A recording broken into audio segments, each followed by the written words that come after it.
Hello guys, today నేను ఈరోజు రూ అఫ్జా మొహబ్బత్ కా షర్బత్ ఎలా తయారు చేయాలో చూపిస్తున్నాను.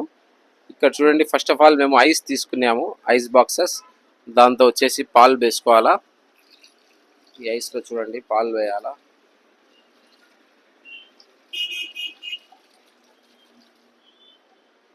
దాంతోపాటు రూ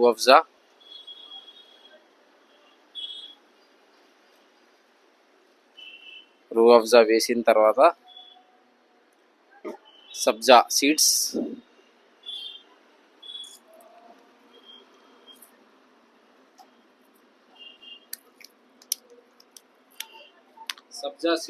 వేసిన తర్వాత వాటర్ మెలాన్, ఇవన్నీ వేసి మిక్స్ చేసుకోవాలా.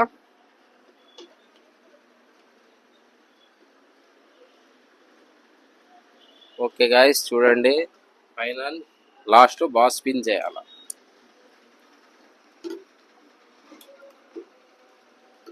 మజ్జిగాకు దిహాసన వల్ల క్లోజ్.